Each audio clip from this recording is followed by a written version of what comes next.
I met presidents and governors and politicians. Um, You met Jimmy Carter, right? I remember oh seeing a yeah, I knew picture. Jimmy Carter. He knew who I was.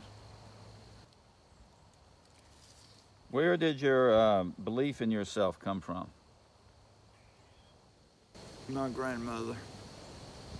She told me how great I was every day of my life. When I was growing up, when I was little, and she'd say, "One day you're gonna be a really good man, and you're gonna do some nice things in life, and when you get big." And I always looked forward to it. I knew I was. I knew I could. I didn't. I've never felt insecure around anybody. But it was all because of her. Would you say that you've had a good life? Yes. I can't complain about anything. I never made a lot of money, and I always wanted to make a lot of money. I don't know why. I just did. I wanted to be successful at something, and I saw I wasn't going to be able to play Major League Baseball. Is there anything you would have done differently?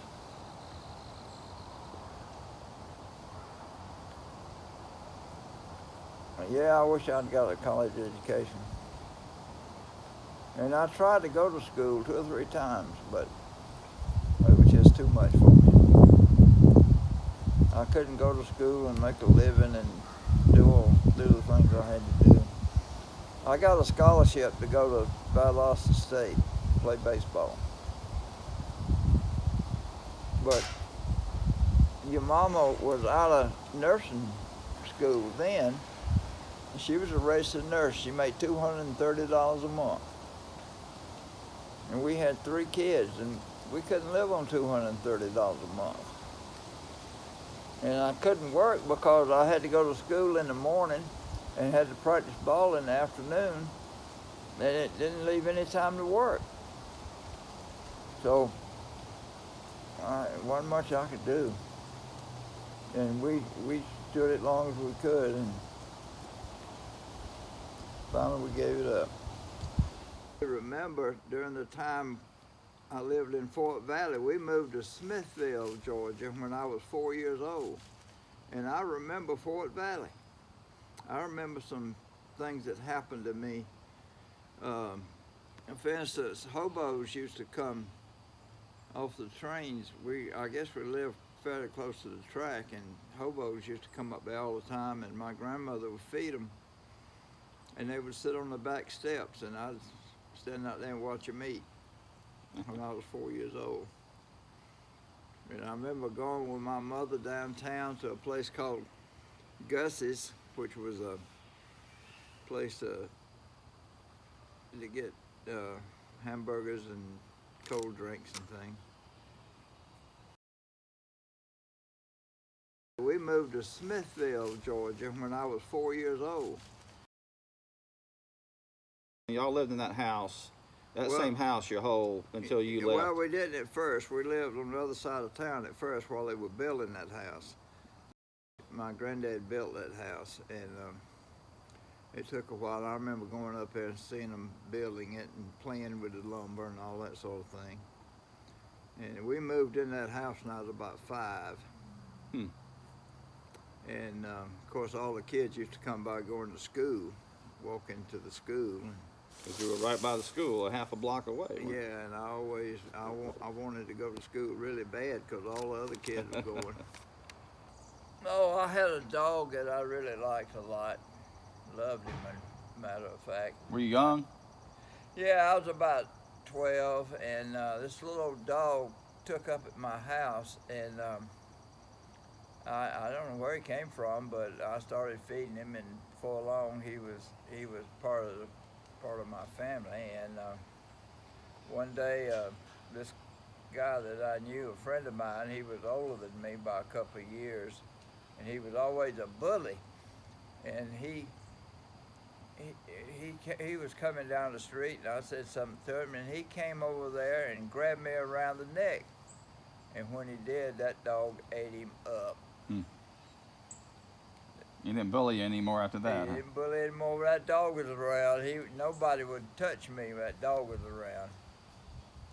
What I did, I went hunting and fishing, and my granddad was a bird hunter, and he always had bird dogs, and he loved to quail hunt, and of course he took me, and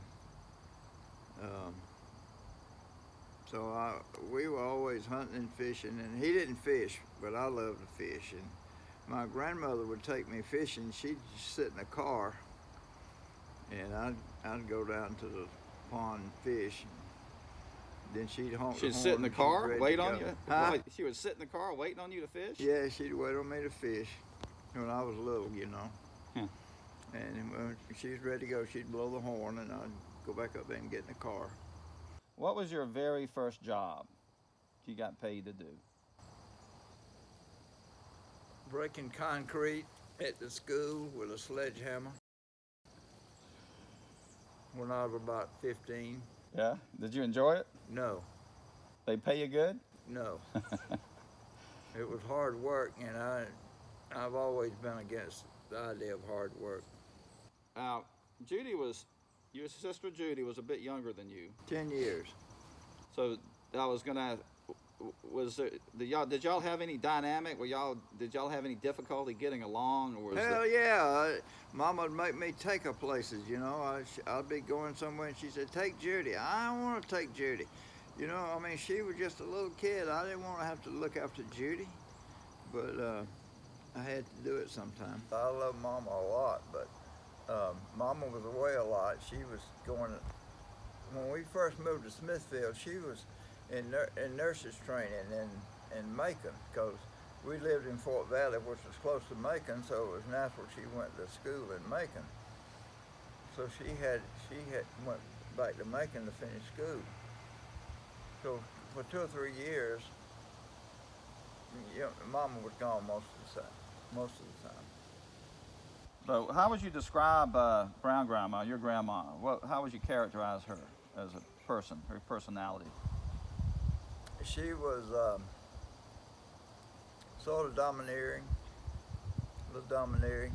She had 2 little boys that died, and then I came along, and she made sure I wasn't going to die. She took good care of me, and I mean, she used to talk about her little boys when I was little. She used to tell me about them all the time. What were the names? Do you remember? Little Emmett was one of them. I think he was like 2 or 3 when he died, and the other one just lived a few days. I don't think he'd ever had a name. Who raised you primarily growing up? My grandmother. What about your granddad? Yeah, I was close to him too. How old was he when he died? 72. How about you? How old were you? I was 17. Just the year you were graduating high school. A year before I graduated, yeah. I grew up playing ball. I loved playing baseball. Yeah. And football. I thought I'd be a Major League Baseball player. That's all I wanted to be. I started playing American Legion baseball in Americas. And my granddaddy took me up there the first day. And I wasn't driving. I didn't have a driver's license yet. I was driving, but I was driving in Smithfield. He said I could drive in Smithfield as long as I didn't go out of town and get on the highway. And so I'd been driving since I was about 14, I guess. And but he took me to Americus, and we went out to the ballpark, and they were out there practicing, and he found the coach and told him I wanted to play. And so that's how I got started in American Legion baseball. I didn't know any anybody there. Were you any good right from the beginning? Hell yeah, I was great. I was a future major leaguer. Tell me about your tryout with the St. Louis Cardinals. Well, there wasn't much to it. I was supposed to go to spring training, and we went up to Columbus. We were living in Smithfield. We went up to Columbus to tell Linda's parents goodbye. And on the way back, I noticed I couldn't turn my head. I was just, something was wrong with my neck. And by the time we got home, I was running fever about 103 or 4.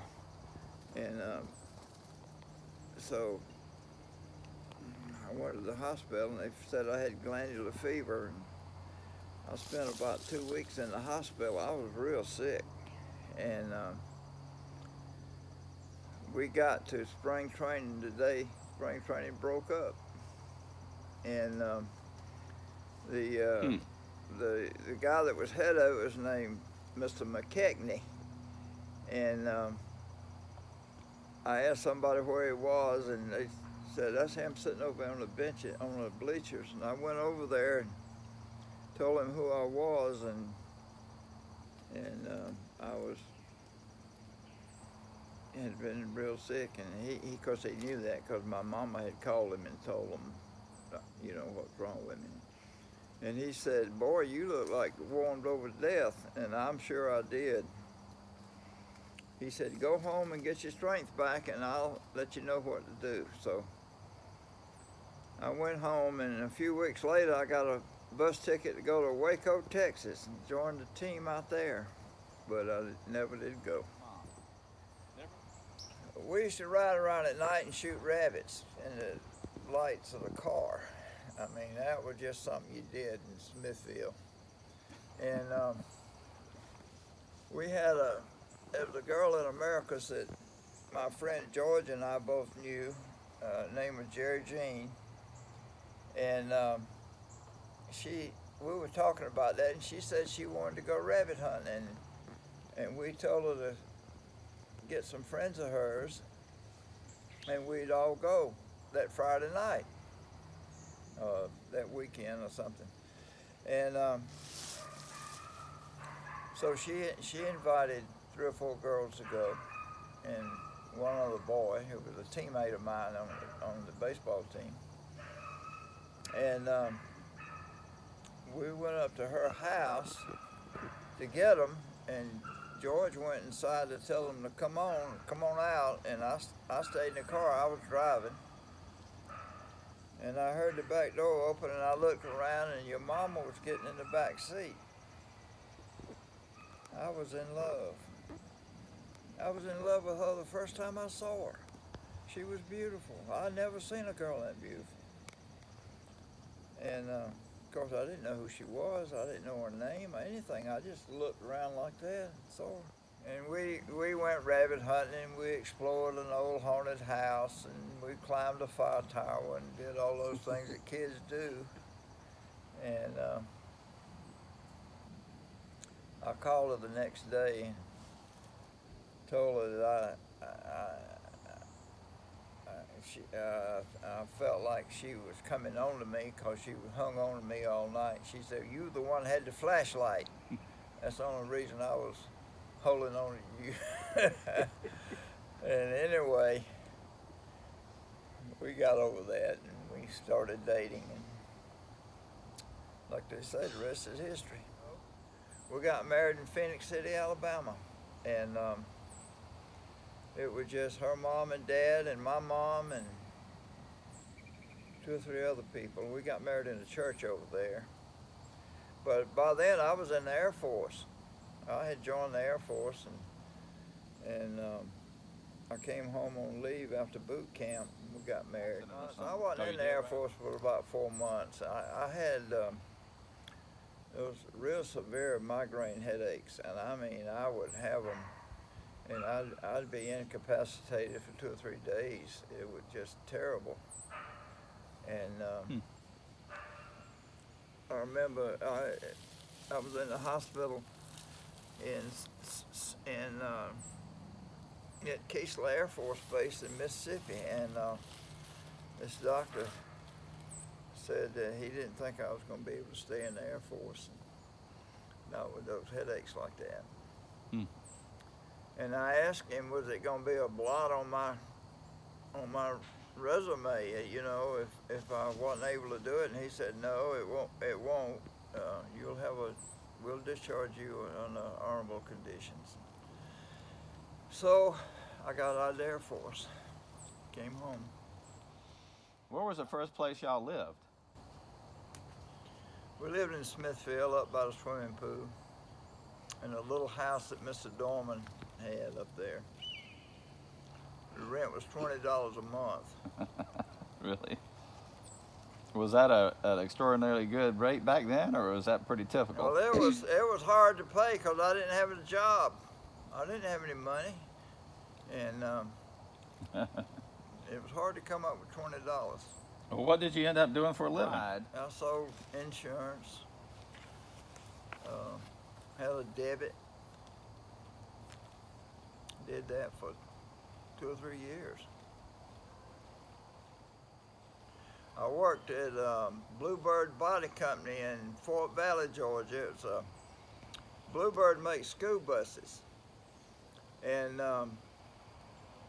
when my uncle Jim, my dad's brother, took me, I was telling him I needed a job, and he said, well, I know the people at Bluebird, I'll get you a job at Bluebird. So he took me up to Bluebird, and they gave us a bunch of tests.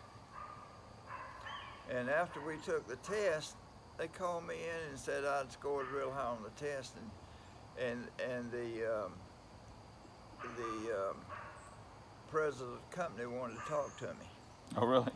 So, you know, I was 19 years old or something. I went up and to talk to the head guy, and he said, let me show you something. And he walked over behind in his office. There was a big window behind him, and it had a curtain, and he pulled that curtain back, and there was a big field out there, and it must have been 200 school buses parked in that field. He said, we can't deliver any of those buses because there's something wrong with every one of them. And he said, I think you're the man that can fix that. Okay. He said, what I want you to do is work on every job all the way down the assembly line.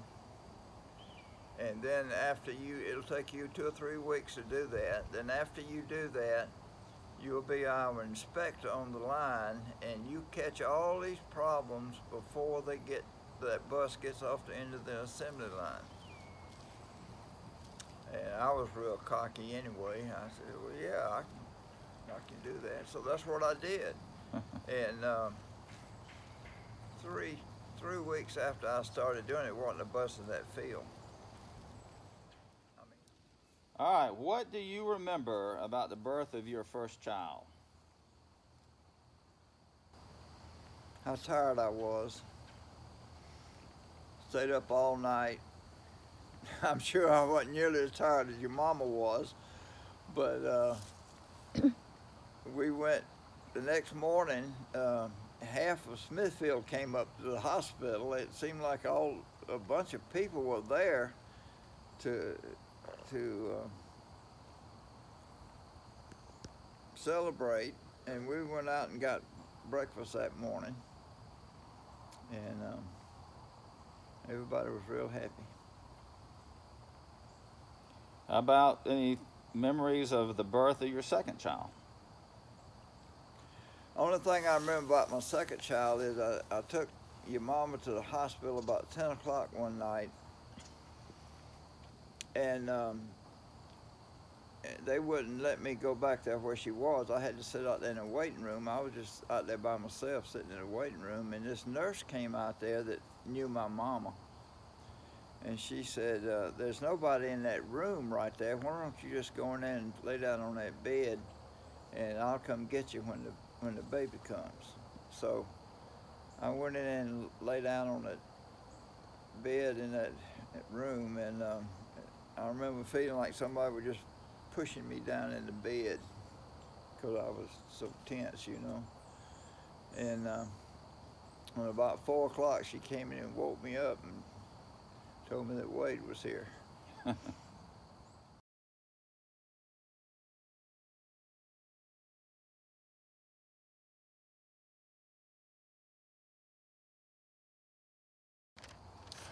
So you ended up not too long down the road. You started working for newspapers. Yeah. How'd you get started with newspapers? Um, I took a job with this company that had one-eye Martinizing dry cleaners. And they wanted me to manage, I was young, 21, 22, something like that. They wanted me to manage 3 one-eye Martinizing that they were building in Montgomery, Alabama. And they wanted me to go and train and learn how to run a one-eye Martinizing, and then I would go to Montgomery and manage these 3 one-eye Martinizing. So I went to Albany, Georgia, and worked in a one-eye Martinizing there to learn how to do it. And then one day, the guy who was the boss came in and he said, in Eufaula, Alabama, we have a one-eye Martinizing. And the guy that was running that took off with the money and the girl that worked there. And they had disappeared. And we need you to go to Eufaula and run that one until we get the 3 finished in Montgomery, because they're not finished yet. All right, so I got Linda and all you guys, and we moved to Eufaula. And while I was working at the one-eye Martinizing in Eufaula, the guy that owned the newspaper was a customer. He used to come out there all the time, bring his clothes, and we took that one-eye Martinizing was doing $300 a week when I got there. When it left, it was doing $3,000 a week. But the reason it was is because we started doing these promotions. You know, they had a hurricane in the Gulf, and we had a hurricane special. You know, you bring in one garment, you get another one done for a penny, and that kind of stuff. And we had really built the business up. And the newspaper guy came out there one day, and he told me that there was an old lady that worked at the newspaper that was the advertising manager. And she was retiring, and he needed a new advertising person. And wanted to know, he said, you've been doing all these promotions, and you know how to do all that stuff. I think you'd be a great advertising man. So he offered me $5 a week more than I was making. So I left the one-eye Martinizing and started selling ads at the newspaper. But I told him I wouldn't do it unless he let me write a column once a week. And he said he'd be glad for me to do that. So I wrote a column once a week. And I worked there for about a year. And the big daily newspaper in Columbus had been reading, somebody there had been reading my column. And so they called me and asked me if I had any interest in working for the big daily paper. So that's how I got to Columbus and got to be a writer instead of an advertising man. What do you remember about your early days working as a reporter?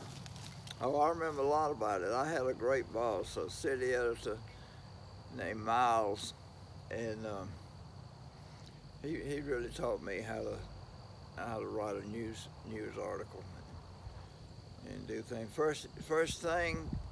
First day I was there, he called me over his desk and he said, the Secretary of the Army is coming out to Fort Benning, go out there and interview him. I was scared to death. The Secretary of the Army, I'm supposed to interview him? Yeah, so I go out there, out to Fort Benning, and this colonel meets me out there, and he's a PR guy, and we went out to where the Secretary's plane's coming in, and I spent some time talking to the colonel, and the plane came in, and the Secretary gets off the plane along with a four-star general, General Truman. Now you got to remember, I was in the Air Force, and I was scared to death of a sergeant, and here's a four-star general, you know. And he came over there, and the General Truman came over to where I was standing. He said, the Secretary's not going to do any interviews today, but I'll be glad to talk to you. And I said, General, I think it's only right for me to tell you I'm scared to death. This is my first assignment, and I have never talked to a general before. And he said, well, it's fine. Said, let's go in here and sit down, and we'll see if we can't come up with a story. And he did. He told me they were sending 3,000 more troops to Fort Benning. And it was a great story, and I wrote it up. And it was on the front page of the paper the next day. I left there. I worked for that newspaper about 4 years, and I left there and went to the Montgomery newspaper. And I worked on the Montgomery newspaper for a while, and that's during the time they were building interstate highways. And I used to go over to the State House every day, and I learned years ago to talk to secretaries, and that's where you learn information you needed to know to be able to get a story. And this one secretary told me in a very hushed tone, there's an interstate coming so and so and so and so, and here's two people that's buying land all around so they can make a lot of money, and one of them was the governor, and the other one was the head of the highway department. That was a pretty good bombshell. So she told me where it was, and I went up there and I talked to the people the farmers that had owned the land. They didn't know an interstate highway was coming through there. They just knew a lawyer came out there and offered to buy 10 acres of land from them for an exorbitant price, and they sold it. And that was where an interchange was going to be on the internet. And I wrote the story, but they never did run it. I worked for the Columbus paper about 4 years, and I didn't stay in Montgomery because it was during the time your mom and I were divorced, and I was separated from y'all, and I didn't like that, so I didn't stay over there. Did you, I mean, you had 3 kids pretty quick after your marriage. Yeah. Did you ever feel like those 3 children were a burden? No. Never did. I mean, it had to make things tough. And coming home from work. When you're young, you don't know it's tough. You know, we didn't have anything. It was hard living on what I was making, but we could live on it. And it wasn't too bad. Well, what was your entire life, what was your favorite job that you ever had? Editing a magazine. Creating something that was really neat. But I thought I did a wonderful job as editor of the South Carolina Wildlife magazine. And I love that job. I was there 10 years. And I love that job. I like speaking to people. I gave a lot of talks, a lot of speeches.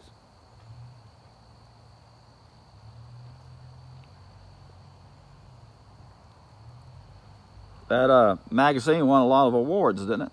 It did. It was named the best magazine in the country 5 years in a row of its type. You know, a state publication. When you say editing a magazine, do you mean selecting the content that you think would be interesting? Selecting the content, selecting the graphics to go with it. How do you best illustrate the article?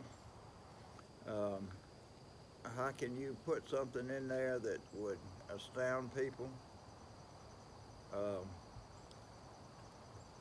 Provide knowledge. To leave and go to New York, that was a tough choice. That's when you left the magazine, Yeah, South Carolina Wildlife. South Carolina Wildlife and went to New York. That was a hard choice to make, and I made the wrong one. But I didn't know I didn't have any way of knowing that.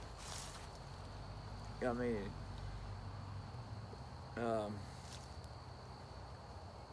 I enjoyed the job in New York. Everybody treated me good, and I really enjoyed the job, but I just didn't like where it was. I didn't like New York. There's too many people? It was just a different way of living. Would you say you had culture shock?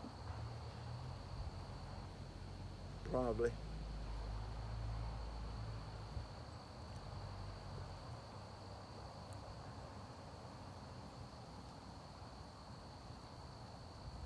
I met some nice people. I met some terrible people. I met some thieves. I want you to choose 3 words to describe me and each of my siblings. They all have their peccadillos, but all of my kids are good people. Every one of them. And I think that's a tribute to your mom. She did a great job raising y'all. Talk a little bit about Mom, maybe about how would you describe her, and how her passing affected you. And Well, I always felt like your mama told me many, many times, if I hadn't got married and had these kids, I could have been a doctor, or I could have been whatever, and she could have. There was no doubt about it. She was capable of doing just about whatever she wanted to. And if she hadn't got married and had kids, she could have done it. And I always felt like that she felt like that I had contributed to her not being what she could have been. I don't think it was a big thing, but I think it was a feeling. how does it affect your life not to have her in it anymore? It's been terrible. The last 3 years or so that she lived,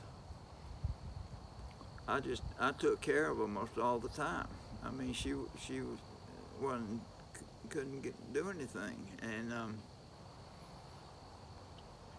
instead of that being a turnoff, it brought me closer to her, really.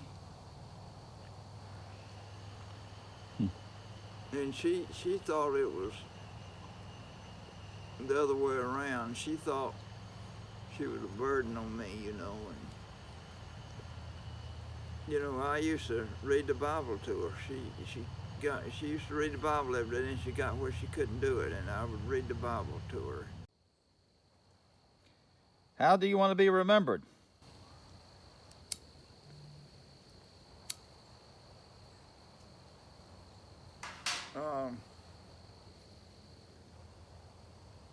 I'd like to be remembered as a person that tried to be a good person, and I didn't take advantage of anybody about anything.